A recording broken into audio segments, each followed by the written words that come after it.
Okay, this is CAD 212 part 2 of class A. Sorry about that, everybody. My Wi-Fi dropped, but we're back. So we're going to go ahead and start over where we left off. Where we left off was at this 30-foot wall, creating their temporary dimensions. And the next thing we want to do is create our wall over here, which would be 23 feet, 3.5 inches. In order to do that, we're going to click on this wall. And I had a chance to do that already. I'm not sure if y'all caught that, but what I did is I just took the dimension that was here at this place and I changed that to 23 and 3.5 inches. In order to lock that in place, I'm going to go ahead and click on that dimension symbol, click on the dimension itself, and I'm going to go ahead and click on the lock. Once that's done, I don't need this temporary dimension, so I'm going to go ahead and delete it, and it's going to give me the message that says, even though you deleted the dimension, it's still constrained, and that's exactly what we want, so I'll hit OK. So now we have our external walls drawn, which is nice. Let's go ahead and jump into the information to create our interior walls. Let me jump back to all that.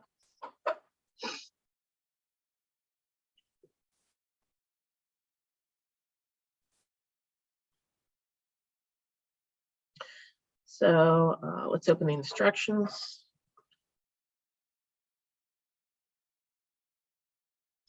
So we're going to create a 4.5-inch wall. That's going to be 1/2-inch gyp, 3.5-inch framing, and 1/2-inch gyp. So let's jump back to Revit, and we'll go back to our wall tool, which will be Architecture tab, Build Panel Wall Tool. Click on the wall tool. It's going to default to the wall that you just created, the last wall that you used, but we want to always start from a generic. So we're going to click on our type selector, and let's go back up to a regular generic 8-inch, what we started with for the other wall. So now we want to create our own interior wall. So we're going to go into Edit Type. Remember here, we want to duplicate and rename. So we're going to duplicate that. Then we call it wall interior 4.5 inches and my initials. And hit OK. Now I can change this wall how I want it. I'm going to go into Edit. Remember, I need to add my 2 materials. So I'm going to insert 2 more materials. The only thing I want between the core boundary is the structural material. So I'm going to move this one up outside the core boundary and this one down outside the core boundary. Doesn't matter which one you move. Doesn't matter how you leave them, because we're going to change all the parameters that are involved with it. So it doesn't matter which one you swap it out for. Well, we do know this one is going to be a 1/2 inch thick. 3.5 inches. And once again, 1/2 inch thick here. That'll change that wall total thickness to 4.5 inches. Now we want to change the function of these walls. This is still going to be structure because this is our framing wood. This is going to be finish layer 2 because it's on the inside. And even though this says exterior side here, it's still going to be an interior finish because this is an interior wall. So that gets people tripped up sometimes. So even though it says exterior side, it's an interior wall. It's just determining the different sides of the wall. So both sides of your interior wall are both finish layer 2. So let's go ahead and jump into our structural material. We're going to use softwood lumber on that, just like we did on the other one. So we'll scroll down to find softwood lumber. It should still be checked from before, so I'll hit OK. And then these materials on the outside, these are a gypboard.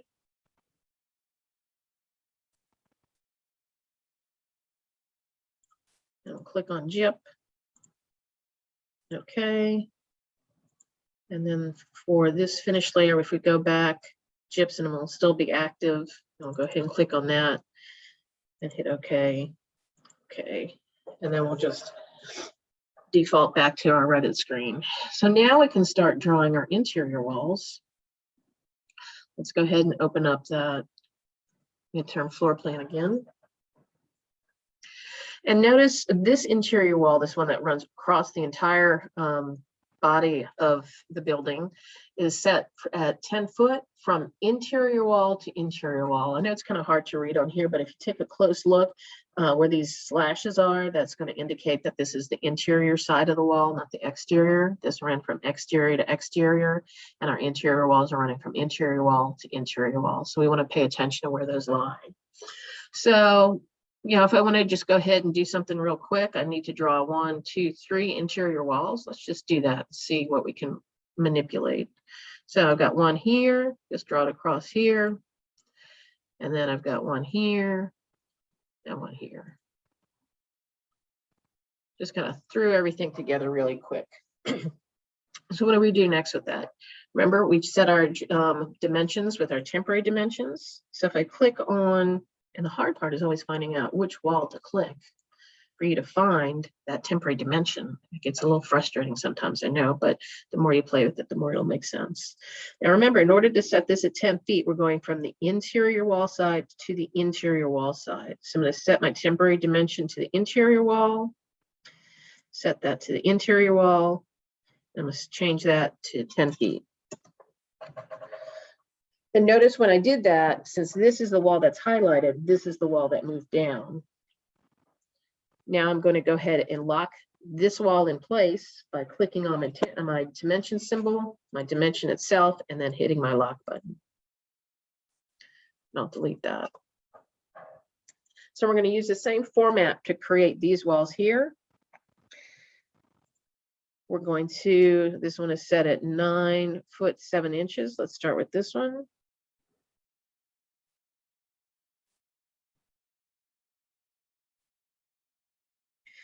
And this will be from our interior wall to our interior wall. One of the things that's going to be odd when we try to do this one at this point is, remember, the wall that's highlighted is the wall that's going to move. So let's see what happens when we try and do that. So let's change this to, what is it, 9 foot 7 inches? 9 foot 7 inches. Oops. 9 space 7.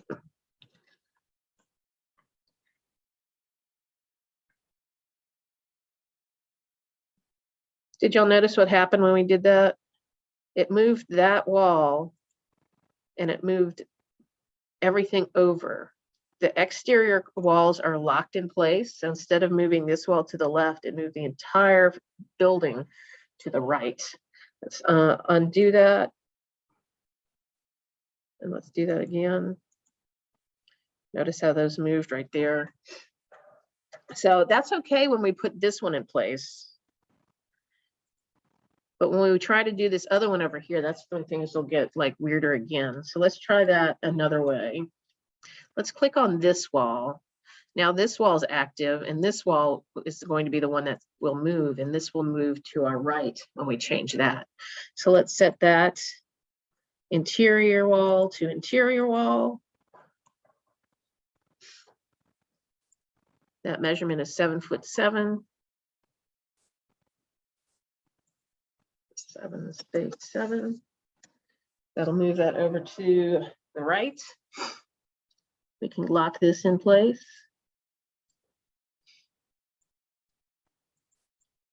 And let's verify this dimension on our middle section just to make sure that is set at 11 foot 2. And that is correct at 11 foot 2. Great. So now we actually have all our walls in place. All this should be familiar with y'all so far. Is this making sense? Do y'all remember all this? Yes. Yeah. If anybody's having a problem with this part, just let me know. We can go back and review it, but this should all be repeat information. So we're going to just leave all this right here. Let's delete this. We don't need that. The next thing that you'll want to do is drop your doors and windows into place. I left that up to you to select what kind of doors and windows you want to use. So like doors of your choosing and then windows of your choosing. You know, So you can change that. Always refer back to this. But you do want to make sure that those doors and windows are in the correct spot.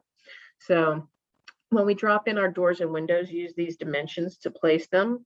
You're going to use the same thing for our temporary dimensions. I'll do one, but we're not going to go through all of them right now. So we can jump onto the new stuff. Let me just drop one window in place. To do windows, remember, we're going to go to Architecture tab, Build Panel, Window Tool. And I'll just use the default window that's there, and I'm just going to drop it right here. When I do that, I can do the same thing as I did with the walls. I can go back, verify the dimensions, 6 foot 6 inches from the exterior wall to the center line of the window. That's the important thing. So when I pick that, I want to make sure this is set to the exterior wall to the center line of the window. Same thing, I want to change my temporary dimensions. I can make that 6 by 6, and that's going to move that window to the correct location. So that's pretty straightforward as far as doing your windows and doors. You want to do that the same way. You can still lock this in place. You don't necessarily have to lock all your doors and windows in place. I do want the walls locked in place, and that's up to you if you want to just kind of continue playing with it and learning Revit. If you want to lock the doors and windows in place as well, but the same procedure. Click on the temporary dimension, click on the dimension temporary dimension line itself, and then just lock it. And then you can delete it. So that's pretty much a review of everything we've done so far. We're going to jump into some new stuff on floors right now. Floors are pretty easy, especially creating slabs. So if we jump back to our instructional material, if we see our slab is going to be a 17-inch cast in place concrete slab.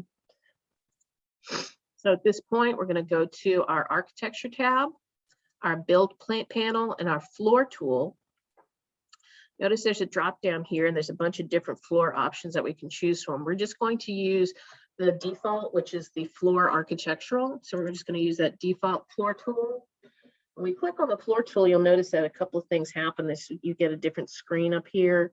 We have something with the checks and the check mark and the X that we're going to need to kind of play with that. So this, the floors are drawn a little different than our actual walls, but in some ways they're a little bit easier. So if we zoom in on here, it's just going to go ahead and default to a boundary line, and it's going to pick the walls for you. So you can pick just your external walls. If you can see that location line, that dotted line there real close, that's the location of where that slab's going to end. Here it's going to be too short.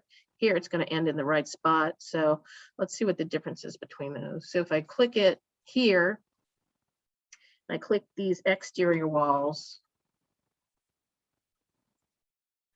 So I've got my geometry complete. All I have to do next is hit my green check mark. And then let's go to 3D and see what happened. Let's turn some color on. Let's go down to our visual styles and make a consistent color. Let's go to a front view. So I've got something that looks like this. It's a little weird. I've got my walls not even supported by my slab. That's because when I selected the walls, I picked the interior instead of the exterior wall. And that will, yeah, that's not going to support your wall. So we need to correct that. In order to correct that, we don't need to redraw this. We can go back to level 1. And here's the tricky part, being able to pick the material that you want. So if we can click on the floor and make it active. What I want to do next, I don't want to redraw it or delete it. I just want to edit the boundary. We do a lot of editing and changing, so always kind of default back to edit boundary. When we click on that, notice those magenta lines are active again. At this time, I can click on one of the magenta lines and notice those toggles are back now. Now, if I click on those toggles, it flips the entire perimeter of the building to the exterior wall line, which is exactly what we want. Now, at this point, we're going to go ahead and click our green check mark now, back to 3D, and now you see that our walls are, our slab is fixed and now supporting our walls again. Does that make sense, everybody?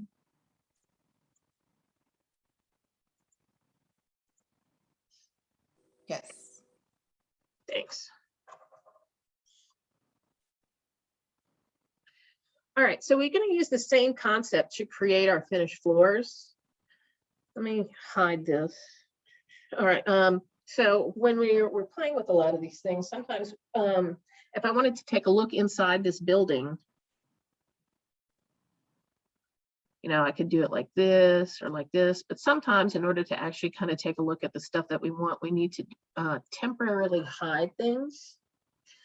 So in order to do that, if I just wanted to put this on a temporary hide, I want to come back down to these little sunglasses right here, the little glasses, and it's called temporary hide isolate. And if I click on that, if I click on the wall that I want to hide, and then I click on the little glasses and I hit hide element, it's going to hide that one wall.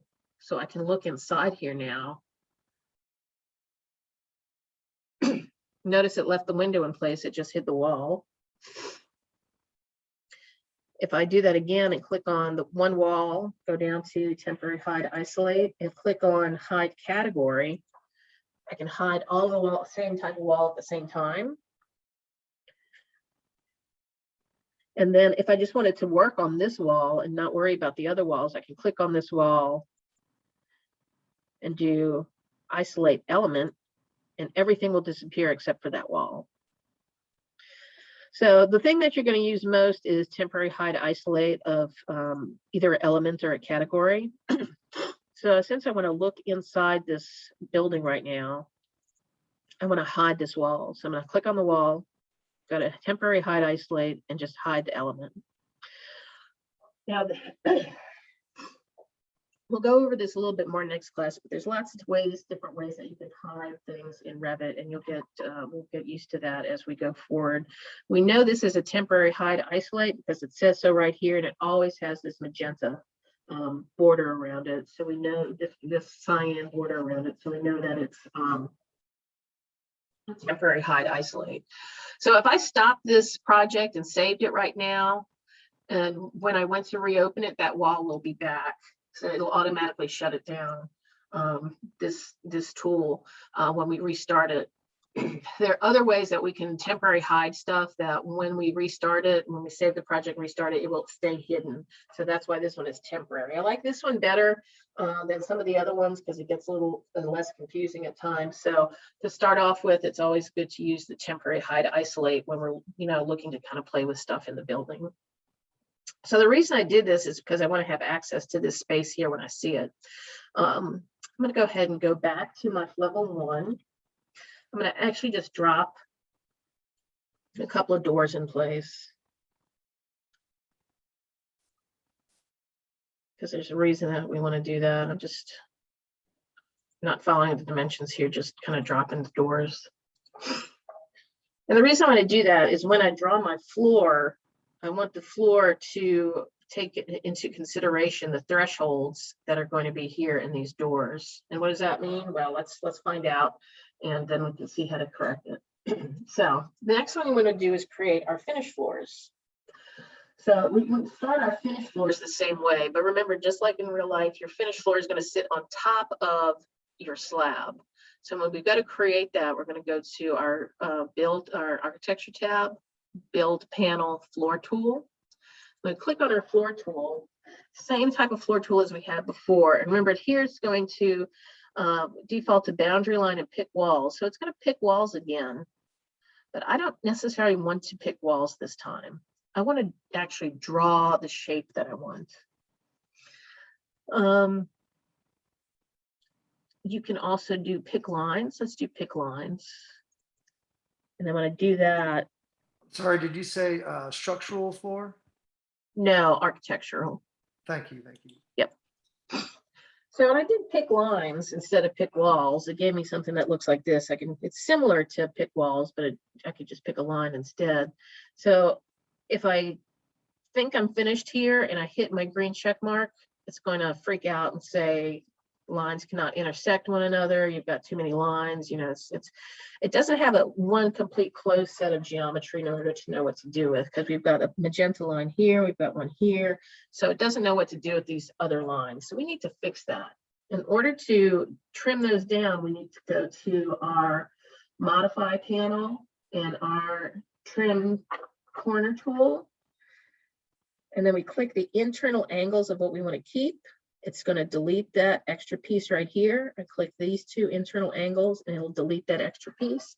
Now it doesn't have those extraneous pieces there to freak it out. It knows it's just this one rectangle right here for where that flooring is going to go. The important thing to remember for your flooring is that you want to offset it, the thickness of your flooring. So we're going to do height offset at, let's say we're going to create this flooring at 1/2 inch. Flooring is going to sit up 1/2 inch over our finished floor, and then we'll hit our green check mark. So now it's going to give you this warning, it's freaking out over something. So you're going to be wondering, what's going on there? I've got light orange here, I've got dark orange here. Let's go to 3D and find out what happened. Let's go to an angle view. Let's go to a front view. Now you see the flooring that I just finished is right here. I've got this one here, and then I've got this one here. A lot of times people will forget to adjust the thickness of this flooring and to edit it and all that. So now I've got a 12-inch floor here, and I've got a 12-inch floor here. Well, that's not correct. So what we need to do is go ahead and select this finished floor that we just drew in that one spot. Go back to our type selector. And we're going to go ahead and use the floor generic 12-inch, but we need to go in and edit it. Now we need to duplicate it. I'm going to call this flooring, carpet, and my initials.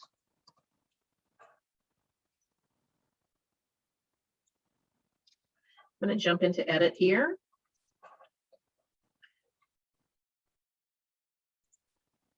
And I'm going to change this to 1/2 inch. And I'm going to change the material to carpet.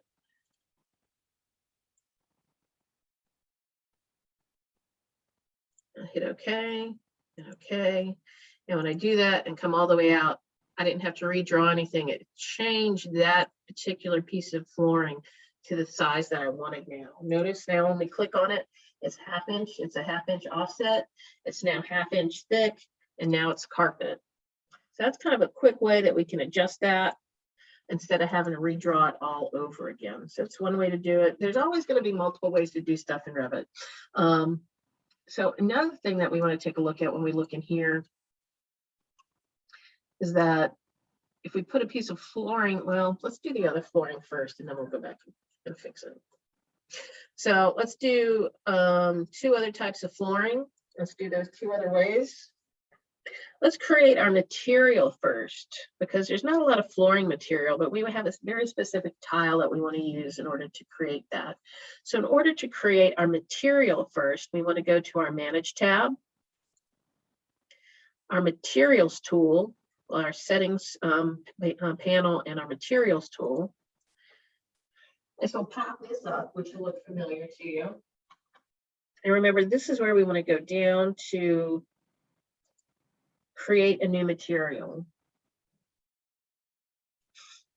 Now I'm going to rename this material and call this flooring, tile, and my initials. So I want to set my assets for this tile. So I'm going to go ahead and go to my asset browser. And let's just pick this tile right here. I'll double click on it, or you can click on the 2 the arrows. Either way is fine. We'll close that. And you'll see that this is what it looks like. I've got to go to my graphics, and I'm going to go ahead and click on Use Render Appearance. Now we have that. So now I have my new flooring. I created that new material, and I want to create one more material. So I'll do the same thing over. I'll go to Manage tab, settings panel, materials tool, create a new material. I'm going to rename it. We'll call it some flooring. Wood. And my initials. At this point, I'm going to go into my asset browser and find some wood flooring. Pick this one, double click on that. Wood flooring, graphics tab, user render appearance. Okay. All right, so now I have 2 new materials created. So what do I do next if I want to create these floors? So I want to jump back to my level 1. And I'm going to create wood in this one, and I'll do the tile in these 2 rooms over here. So let's go to my architecture tab, build panel, floor tool. This time I'm going to go ahead and edit my floor first. I'm going to go ahead and hit edit type, duplicate and rename it. Flooring, tile, my initials. And I'll go into edit. So this tile flooring, I'll just make this 1/4 of an inch thick. It's a pretty thick tile, but we'll just make it 1/4 of an inch. And then we want to go into our materials. And I want to find that flooring that I created. So that's why I put everything under flooring. So all I have to do is look for flooring. And I can get my tile set. Hit OK. And OK again. And I'm going to go ahead and make this one a tile room. And I'll go ahead and I'll draw that this time. So I'll start here. I'm just drawing the shape that I want. If I was feeling crazy, I could draw any shape that I wanted. Let's just do this and see what happens, and you can kind of see from there. And then I'll hit my green check mark. Let's go to 3D.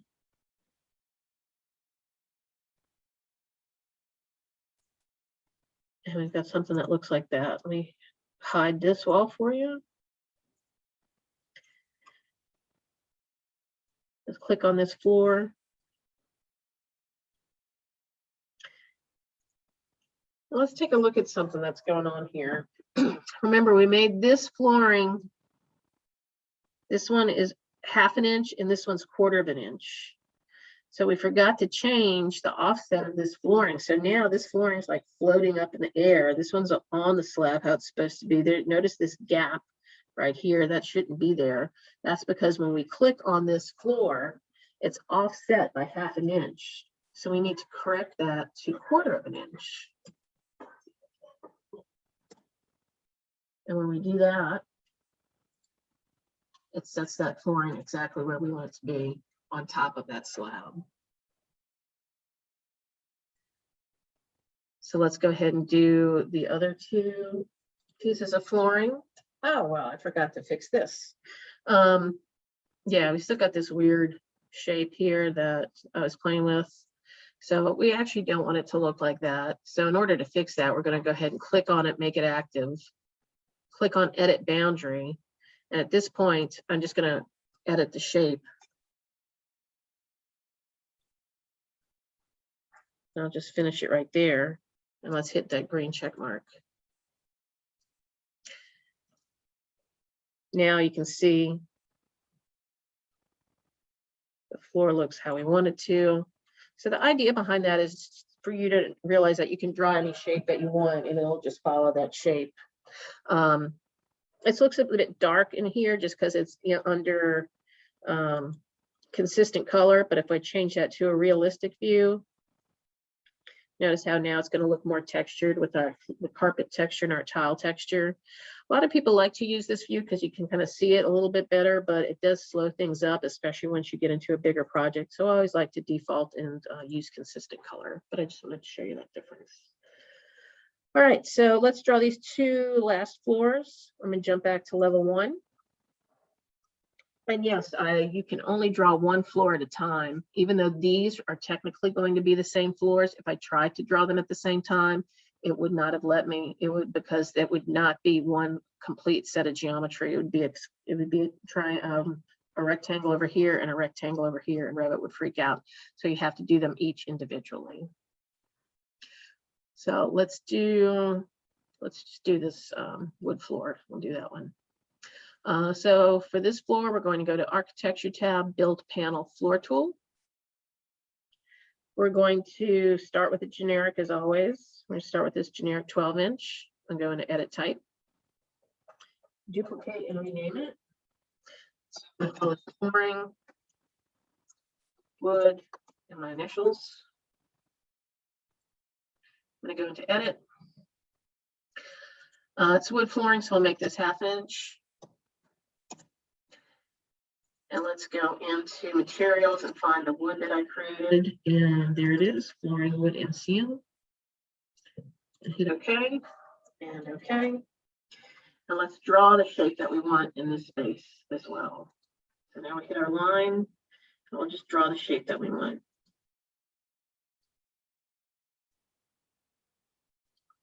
And green check mark. And 3D. Let's hide this wall. Let's take a look what happened here.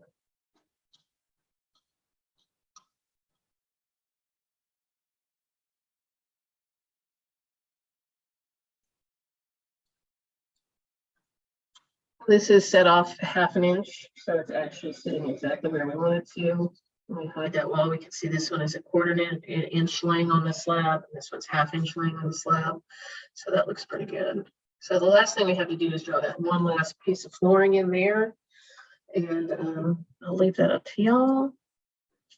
But one thing I do want you to take a look at, I'm going to go ahead and turn all these walls back on now. So I'm going to go ahead and go over to my temporary hide isolate. We'll click on that and we'll do reset temporary hide isolate. So all those things that were hidden now pop back. So from this view right here, let's change it to realistic. This is C. And now I'm going to hide all of these walls. So I'm going to click on this wall, go back down to temporary hide isolate, and I'm going to hide the category and then see what's left.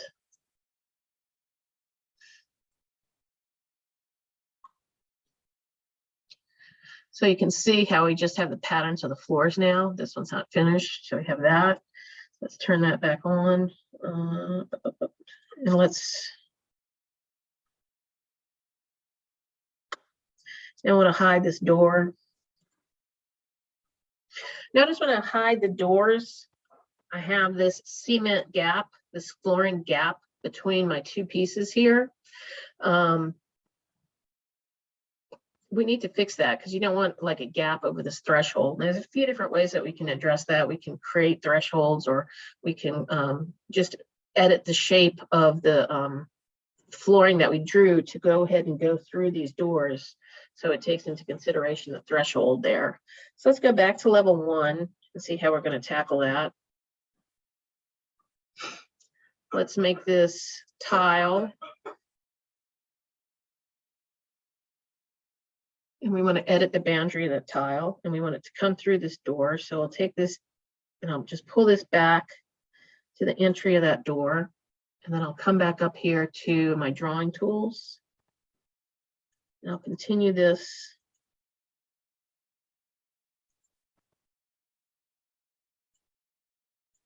Along that way. I'll hit my green check mark. I'll go to 3D. And now we see that we've completed that space and filled in that gap and that threshold there. So it's all about just creating the shape that you want. We would do the same thing for this threshold here. Either way you want to do that. But make sure that there's no gaps in your thresholds when you're creating your finished floors and stuff. So that was a lot of old stuff we reviewed and a lot of new stuff we reviewed. And any questions about what we went over today, y'all? If there is, yes, go ahead. Oh, I'm sorry. Yeah, I mean, I think I understood all that. And there was some point where I just had to stop drawing and start listening because you were moving very fast. But I'm assuming I might not be alone in that regard.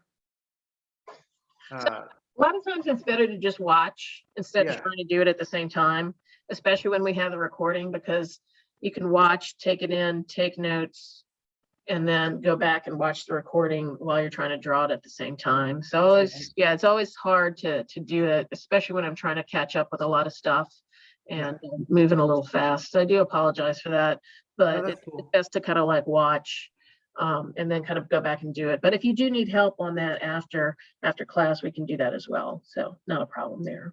That's Any cool. other Thanks. any other questions, y'all? All right, go ahead and give this a shot today if you've got questions, and see if you can get up to this level that we're at right here and get all your walls, windows, doors, flooring finished, everything that's on there. And we'll revisit this on Wednesday and start with some new stuff. So nothing to turn in for Wednesday, just get complete as much as you can, and we'll start on the new stuff on Wednesday. All right, Can I ask thanks a quick? everybody. I do have a question, but Oh it's yeah, personal though. sure. I noticed on the grade book, that I have one absent. Okay. So, and I haven't missed any class. Okay. Can you shoot me an email on that, please? And then I can get that corrected. Yeah, I mean, I just did 75% of attendance. I'm like, yeah, I have attendance all the classes.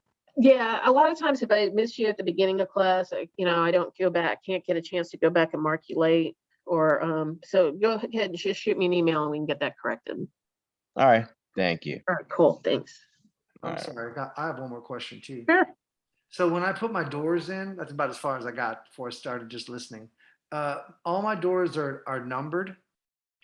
I was actually working along in the book doing the project that the book has, and when you start loading doors in the project that the book is helping you build, all the doors are numbered. Do you care if the doors are numbered, or how do I get rid of those numbers? My doors are now labeled 1, 2, 3, and 4. Okay, yeah, they shouldn't be numbered at all because we go back. You may have tagged those. I need to Yeah. get So my tag is on. That's Yeah, right. your How do I? tags on. And we'll go back and we'll learn how to do tags later on, but I don't do that now just because it gets a little busy and I just want you to learn the Sure. basics of how to draw it, and then we learn how to do that other stuff later. So how do I turn that tag? Oh, there it is. Tag. How do I turn that off? Yeah, you should be able to. There's a couple of different ways we can do it. Can you see my screen? My screen? No, Let no. me share and show you.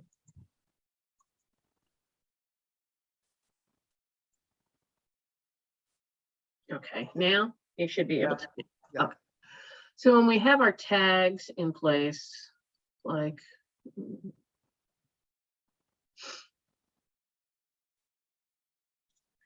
so you may have something that looks like this. Is that correct? Yeah. I mean, it's straight in the middle of the door, but yes, that's what it looks like. The door is tagged like that. Yes. Yeah. So you should be able to click on the individual tag itself, Okay. And delete it. and you can delete it because we don't need it right now. Or if you wanted to do like a more advanced type of thing where you can learn how to manipulate that stuff, if we click on it and we go to right click, we can do hide in view, and you can do hide. If you do hide category, it'll hide them all at the same time, all the Oh. same category. Okay. And right click and hide in view, or do Yeah. just one at a time. And that is different than the other temporary hide isolate that we did, because when you start this program up again, you'll notice that those are still going to be hidden. The other one, much as in the title says, they're temporary. Okay. Okay.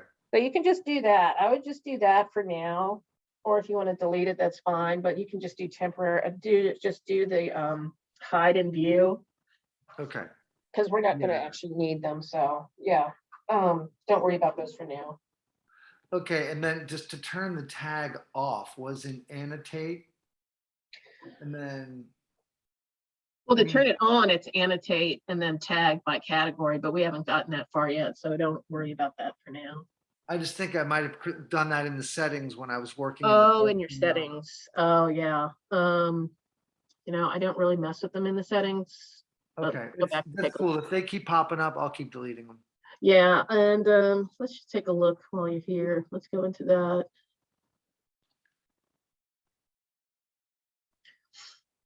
Single door, edit.